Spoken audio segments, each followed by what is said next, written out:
U.S. relations with Russia seem to be getting frostier by the day, and in an unprecedented move, the Russian military says it now plans to send strategic bombers on regular patrol in America's backyard. David Martin is looking into this. Russian bomber patrols over the Caribbean and Gulf of Mexico would be very significant, U.S. military officers say, something the Russians have never done before. During the Cold War, Soviet aircraft flew reconnaissance missions there, but never bombers capable of carrying nuclear weapons. Once in 2008 and again in 2013, blackjack bombers flew to Nicaragua and Venezuela, but those were window dressing for visits by high-level Russian delegations. When the Russian defense minister announced the bomber patrols earlier this week, he linked them specifically to tensions over Ukraine, in effect saying, if you meddle in our backyard, we'll meddle in yours. U.S. military officers say the patrols would not pose a military threat, since the bombers and their refueling tankers could be tracked as they came down through Greenland and Iceland and across the Atlantic, leaving plenty of time to scramble jet fighters. A real attack by Russian bombers would most likely come over the North Pole, the shortest distance between the two countries. After the Soviet Union collapsed, Russia stopped flying long-range bomber patrols and did not resume until 2007. Currently, they fly about 10 patrols a year off the U.S. coast, once coming within 50 miles of California. U.S. jets routinely intercept them.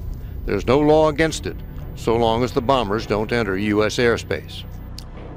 With President Obama and Russia's Putin attending the same summit in Australia this weekend, these new patrols are an in-your-face way of saying we're a global power and we're not going to let you push us around.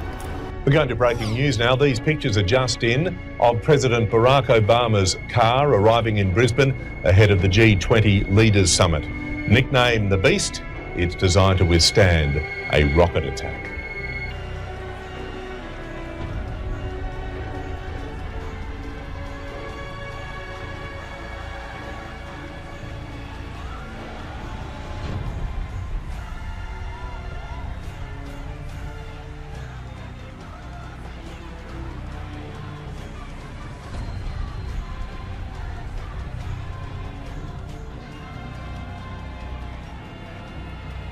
But tidings out of the east and out of the north shall trouble him. Therefore he shall go forth with great fury to destroy and utterly to make a way. And he shall plant the tabernacles of his palace between the seas in the glorious holy wood. Yet he shall come to his end, and none shall help him.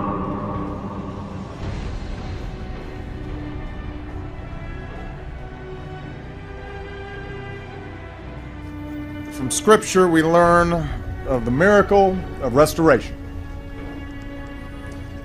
You who have made me see many troubles and calamities will revive me again. From the depths of the earth you will bring me up again. You will increase my greatness and comfort me again. A top NATO commander says Russian tanks and troops are moving into eastern Ukraine. Moscow denies those claims. The development comes after Russia announced new Air Force training exercises near United States borders. David Martin is at the Pentagon with the military's response. David, good morning. Good morning. When Russia's defense minister announced plans for these new long-range bomber patrols, he linked them specifically to tensions over Ukraine, telling the U.S., in effect, if you meddle in our backyard, we'll meddle in yours. The announcement of the new patrols comes just as President Obama and Russia's Putin are set to attend the same summit this weekend in Australia. Both men surely know having bombers circle around to the south of the U.S. doesn't make much military sense. The bombers and their refueling tankers could be tracked all the way across the Atlantic, leaving plenty of time to scramble interceptor jets. Benjamin Friedman is a research fellow at the Cato Institute. Politically, it's important. It shows that Russia's trying to sort of show its relevance and poke its finger in the U.S. eye and say, look, we're still here, we still matter, we're something you have to deal with and plan for. There's no indication yet when these new patrols would begin or how often they would be conducted. With dramatic pitches and steep banks, China shows off its next-generation fighter plane. This is the J-31, a stealth fighter. It can come in, as the U.S. has stealth fighters, stealth bombers, come in a full-up radar environment and not be detected. Analysts say this jet could be designed for mid to low altitude attacks and may be deployed from an aircraft carrier. The J-31 looks stunningly like a late model American stealth fighter, the F-35. It's been pretty clear, and I think the U.S. government has been pretty clear in making its claims, which I have no reason to doubt, that Chinese hackers have been targeting defense contractors, U.S. government facilities, and others. Several published reports say the Chinese got the blueprints for the F-35 through a cyber assault on a contractor for Lockheed Martin and built their fighter jet with the same specs. The Chinese have denied that. China tested the J-31 right as President Obama was in Beijing for the Asia-Pacific Summit. It comes on the heels of China christening its first aircraft carrier, sending ships to islands whose territory has long been disputed. Analysts say this isn't about confronting America militarily, but about reducing U.S. military influence in its neighborhood. What the Chinese military is trying to do is to be able to put their military out further from China, out into the Pacific, in the air, under the sea, and on the sea, in order to deter others from coming too close to China. It's also about prestige. It's also about the status of China. It's also about using platforms like aircraft carriers to perform what's called military operations other than war, humanitarian relief, that kind of thing. The United States uses its aircraft carriers for that purpose quite a lot. China now flexing more military muscle. One of these two powers is going to be so concerned someday with projection of power in the Pacific that it's going to overreact in a crisis, or that it might escalate what seems now to be an arms race. Lurking in the freezing waters of Sweden last month, a hidden danger. This was a major hunt launched by the Swedish Navy to find a suspected Russian submarine off their coast. The Swedes said they would force it to the surface if they could find it. They couldn't.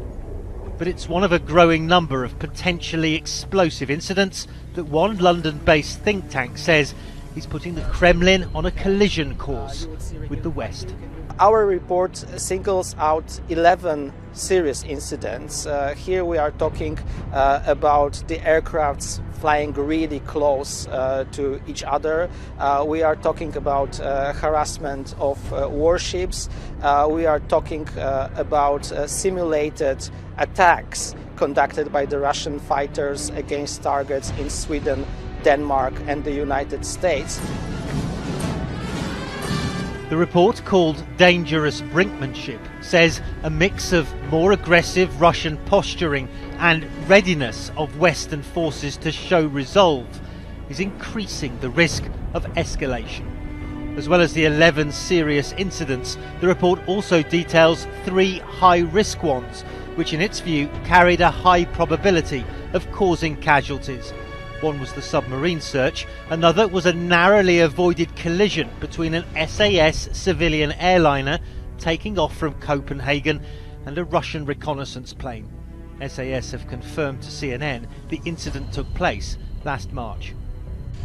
The third high-risk incident, says the report, was the abduction of an Estonian intelligence officer shortly after President Obama visited the country, a NATO ally, in September. Moscow says he was arrested for spying on Russian soil. Of course, even if such incident happens, it doesn't lead automatically into a full-blown war. The problem is that we have less and less direct contact between the militaries on the both sides. If we don't have this kind of established channels of communication, even one incident can simply lead to an escalation that neither of the sides really want. It may not be a new Cold War with Russia, not yet, but the risk of miscalculation has echoes of that much more dangerous time. Russian forces on the move again into eastern Ukraine. Preparations, Ukrainian officials tell CNN, for a new offensive by pro-Russian separatists. We have seen columns of Russian equipment, primarily Russian tanks, Russian artillery, Russian air defense systems, and Russian combat troops entering into Ukraine. And NATO says they've observed something even more alarming. Russian warplanes capable of carrying nuclear weapons deployed to Crimea, annexed by Russia illegally earlier this year. If confirmed, the step could violate multiple international treaties. We see forces that are capable of being nuclear that are being moved to Crimea. Whether they are or not, we do not know, but they do have the kind of equipment there that could support that mission. Russia's foreign ministry immediately denied the claims, calling them, quote, unfounded. The new weapons, accompanied by renewed fierce fighting between Ukrainian forces and separatists, has all but ended a brief, shaky ceasefire.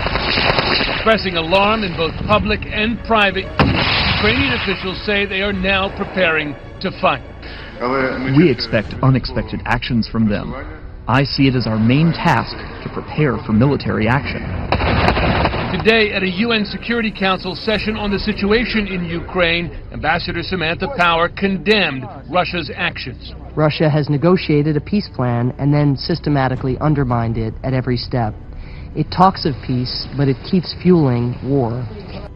As security is ramped up for the G20, defence chiefs are closely monitoring a convoy of Russian warships just outside Australian waters. The government says it has known about their movements for some time and admits it's unusual. A daisy chain of world leaders, arm in arm in Myanmar, a symbol of unity.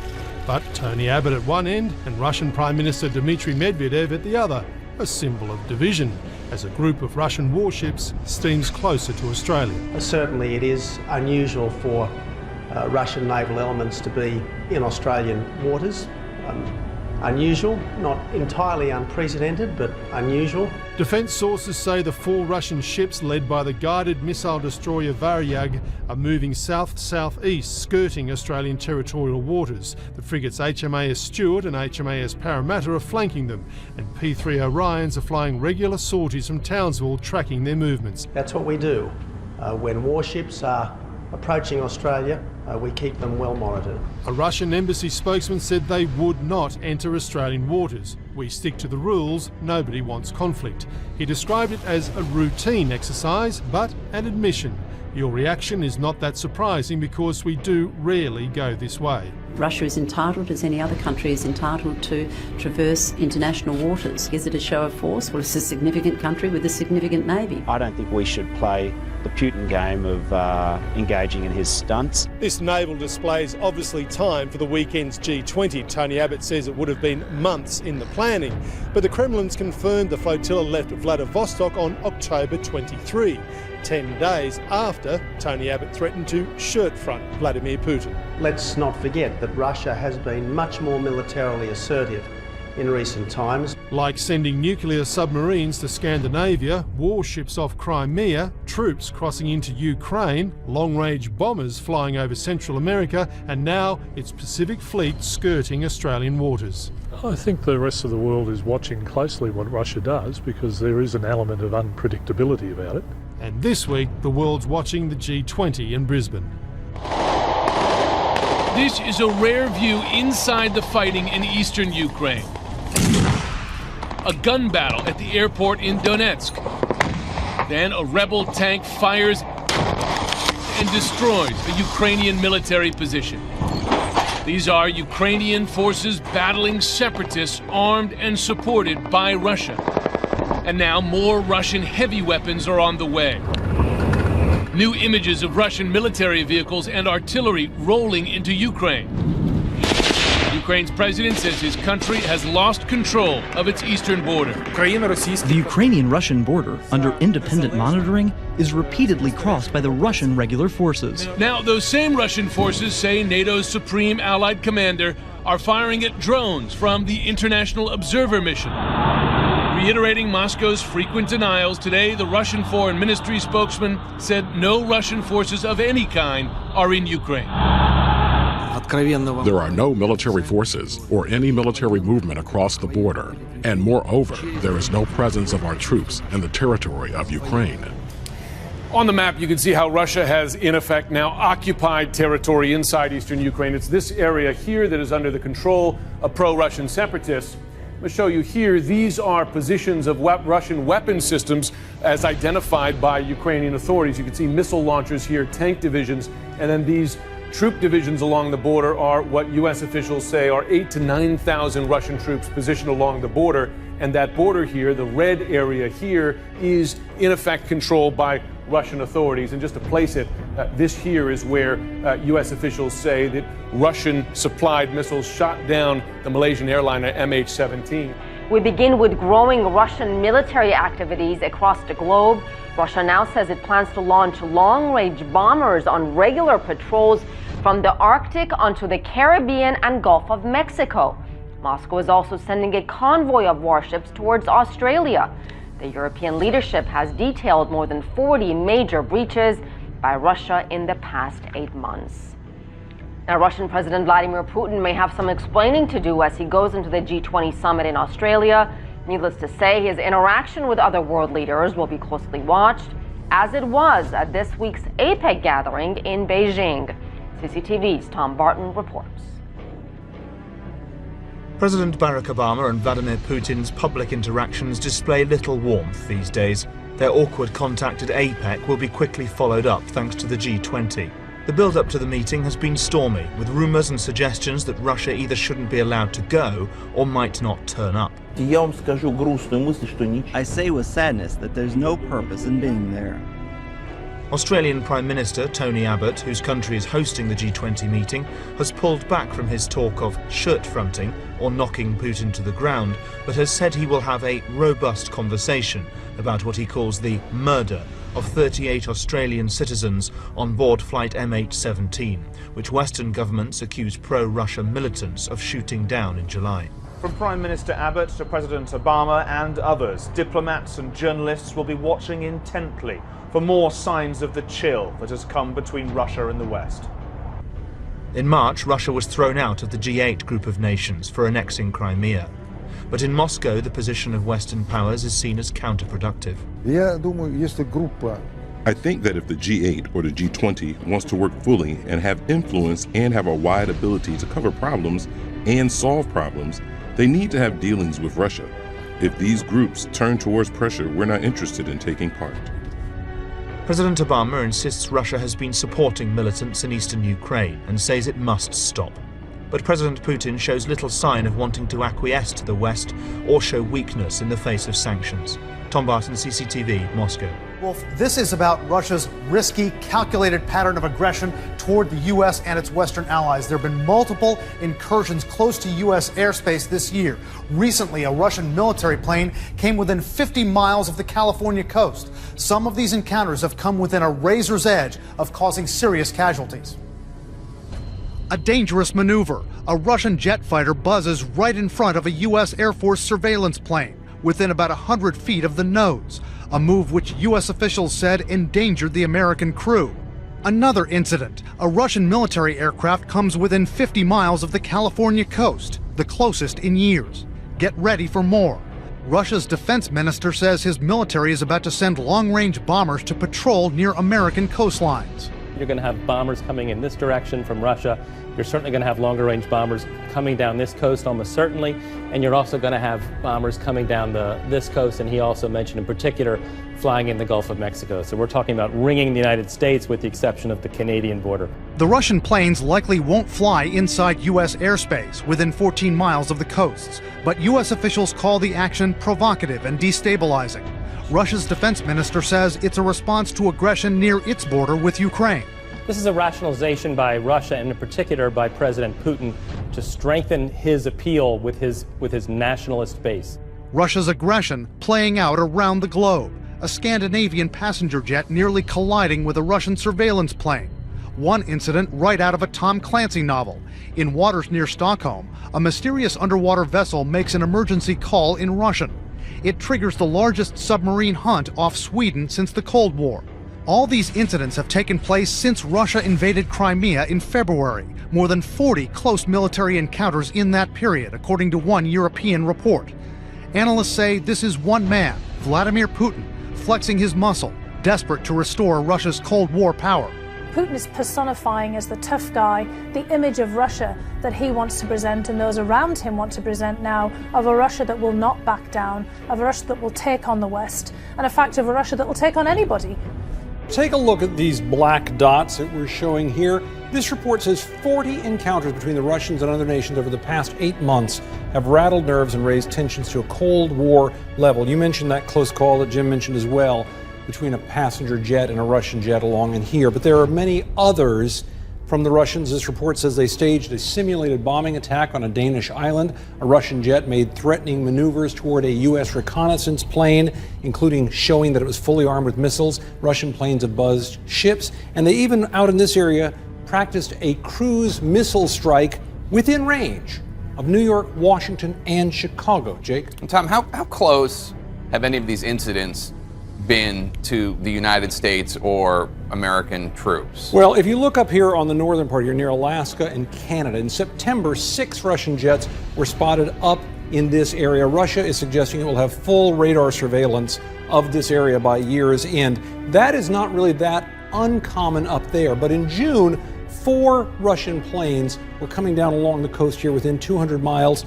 2 of them went all the way down here to within 50 miles of the coast of California. That's the closest they've been since the Cold War. They were intercepted by U.S. F-15s. That's just short of U.S. airspace. And such incursions are not unheard of, but they're becoming more common, and this was the closest one in about 2 years, Jake. Well, what kind of planes are we talking about? What kind of planes do the Russians even have in their arsenal for these types of flights? For some missions, Russia is using fighter jets along with refueling planes, as Jim just mentioned, but the big piece of equipment on the scene is this. It's the Tupolev 95, nicknamed the Bear by NATO. This plane grew out of the Cold War in the 1950s, way back then. It is a turboprop, so it looks antique compared to modern bombers like the Stealth, but it's a serious weapon. Just take a look at some of the things that it has going for it here. If you go into this plane, you have a maximum speed of almost 600 miles an hour. It has a range for missions of well over 5,000 miles. It can carry 11 tons of ordnance, including cruise missiles and nukes. And like U.S. long-range bombers, it is designed for big impact precision strikes. Of course, more Russian planes and ships could increase the chances of a potential run-in with our own military. What if there's a mistake? This week, a European watchdog group reported a dramatic rise of encounters between Russian forces and NATO forces. It reported dozens of incidents, 3 of which it claims carried a high probability of triggering a direct confrontation.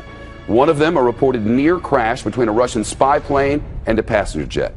So none of this is routine stuff, and Vladimir Putin is in uncharted territory. Jennifer Griffin's on Fox Top Story at the Pentagon this afternoon. It's one thing to flex your muscle, Jennifer. It's another to put, well, the whole world in jeopardy. That's right, Shep. And there was also that recent hunt for the suspected Russian submarine off the coast of Sweden that got the U.S. military's attention. 40 incidents involving the Russian military coming into near confrontation with NATO members since Putin's invasion of Crimea. The Pentagon reacted to the announcement from Russia's defense minister today that Russia now plans to extend its long-range Bear bomber flights to the Caribbean. Spokesman Colonel Steve Warren downplayed the threat and simply said the Russians have patrolled in the Gulf of Mexico in the past, and we've seen the Russian Navy operate in the Gulf of Mexico. These are international waters. One obstacle for Russia is refueling. That's why Russia's military is in talks with Cuba and Venezuela for air basing rights. Pentagon officials don't see the move as a serious threat, but it is a reminder that Putin is trying to make his military more visible and more assertive. In fact, last September, Russian Bear bombers, those strategic bombers that can carry nuclear weapons, reportedly practiced cruise missile strikes against the U.S. Shep. Jennifer Griffin at the Pentagon. Jen, thanks so much. Let's dig deeper on this. Foreign Affairs columnist and author Gordon Chang is with us on the news deck. What's he doing? I think what he's trying to do is he's saying to the rest of the world, look, I can do whatever I want. The United States can't stop me. I've got a new friendship with the Chinese. They're going to finance what I'm doing. So I'm going to grab what I want. And that's clearly Georgia, Ukraine, Eastern Ukraine. You know, it's awful. But why does he's doing it because of his own economic situation? Well, I think so, because last year the Russian economy grew 1.3%, which was below every estimate. This year it's going to 0.5% growth, and that was before the recent plunge in oil prices, which is bringing oil prices to a 3-year low. And Russia depends on selling hydrocarbons to Western Europe and now to the Chinese. So what advantage does it give him to take over other countries and fly his bombers in the Gulf of Mexico? Well, Putin has always said that he was going to reassemble parts of the Soviet Union that he felt were taken from Russia unfairly at the end of the Cold War. So clearly right now he is going to do that while the United States is certainly distracted in a number of other areas, and the Chinese are going to finance him because they have just signed up a major oil and gas deal. And this is going to be important for Putin because now he's going to have the money to fly those bombers in the Gulf of Mexico. This probably sounds very deja vu-ish to some of our viewers because under Reagan, it was so similar. It was similar, and what Reagan did towards the end of the Cold War was to drive down the prices of commodities that Soviet Union sold. And that's what brought the Soviet Union to the end, because they no longer had the money to support their military and to keep their people happy. What we're seeing right now is the same dynamic because the prices for Russian commodities are coming down, but we're not intentionally doing it. If we were actually to start to push commodities down with the Saudis, this would bring Putin to the edge. But he still has the Chinese. Would that not be an affront to the Chinese if we were to do such a thing? Well, it certainly would, because they both see themselves as on the same page. They see the United States as the common adversary, and that's why they're molding their militaries together. That's why the Russians are now selling frontline equipment to the Chinese, and that's why they're now cooperating in East Asia as well in other places. What's going to happen, though, if there's a mistake? If there's an accident between one of these throwback bombers of the Russians and something we're flying around? Well, you know, we saw this during the Cold War when there were a number of near misses, and, you know, we were very fortunate to get through that. We got lucky. We got lucky. But the problem right now is that Putin thinks that he can use nuclear weapons not as instruments of deterrence, but as really weapons of aggression. Because at the end of August, he talked about using nukes to hold on to what he had grabbed in Ukraine. And so he learned a lesson. He got away with it, so he's going to try it again. And now the Chinese have seen, oh, you know, Putin can do it. Why can't we do it as well? And because we've heard Chinese threats to use nukes before, now they're going to